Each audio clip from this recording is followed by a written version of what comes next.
This is the Society's library, always full with visitors and members.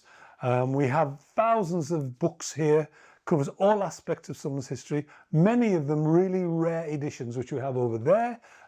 We've also included in this room are images of every pub that's existed in Sunderland, together with the details of every licensee as well. Visitors here can get help in the library. We have Anne, our librarian, and Linda, who's our treasurer as well. This is the Erskine room on the first floor of the Society. And in this room we have archive boxes which cover most aspects of Sunderland's history.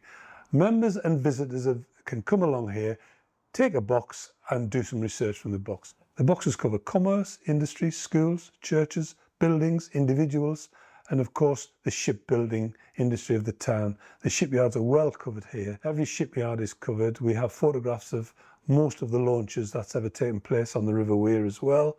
And we also have a filing cabinet full of family pedigrees of Wearsiders too. Many people who do their family trees do donate them to the Society, and they're kept on file. Also in this room we have a number of boxes which cover both World Wars. These include many treasures and details of all the individuals from Wearside who fought during those campaigns. I have in front of me a number of treasures taken from some of our boxes. Here on my left hand side are one of the news cutting books from Doxford shipbuilders. In the latter part of the 19th century, Doxford actually employed men to take cuttings from all the local press and stick them in their scrapbooks. And there are a number of scrapbooks which really covers all the history, the early history of that shipyard. They're wonderful books. Next to it here, we have an original ticket from the actual Victoria Hall disaster, where 183 children were killed in the 1880s. But perhaps the best treasure, in fact I think it's the best treasure in this room, amongst so many, is a letter. It's a letter from someone from Sunderland who fought in the Battle of Trafalgar in 1805. He's writing the letter back to his mother, who lived in Horns Lane down the east end of Sunderland. And he's writing it from Gibraltar. And it's a wonderful, wonderful letter. It tells about the battle. Here's a little extract from it. About 4 bells, the signal was made by Nelson to prepare for battle. And we went down upon them in 2 lines, they being formed in one close line with their main topsails to the mast to receive us.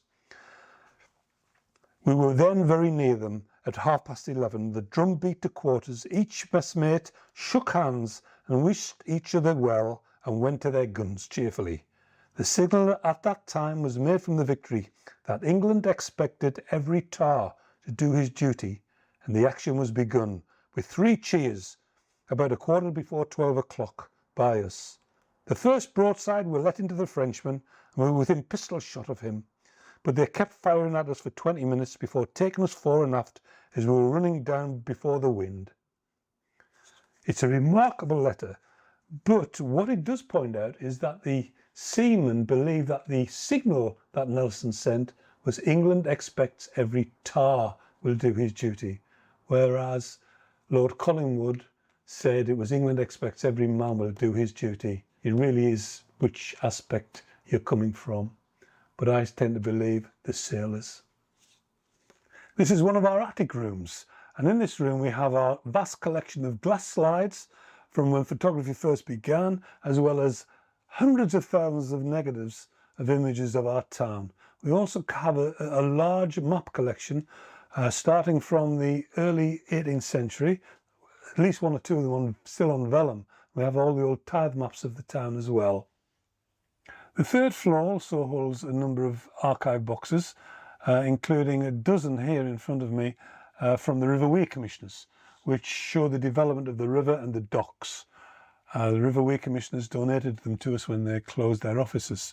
Also next to me on the left hand side is a number of files, many files in fact, with handwritten match reports of every game Sunderland had played from 1879 to the early 21st century. So if you want to know how Sunderland played against Newcastle in 1894, come here and take one of the files and read about it. Thank you so much for watching our tour. If you are interested in joining the Society, then please visit our website. All the details are there. Members get regular newsletters 6 times a year, packed with stories of Sunderland. and their people and history. Members also get access to some of the archives which have been uploaded onto the website. But anyone can visit the centre. We get packed with members of the public on a regular basis. So do come along and visit us. Check the website for opening times and days, and come and enjoy the history of Sunderland. It's totally free to subscribe to our channel, and we'll let you know when there's a new video to watch. The subscribe button is below the video, next to the like, share and comment icons. The link to our Facebook site is in the top comment right next to our link to explore the Sunderland Antiquarians website.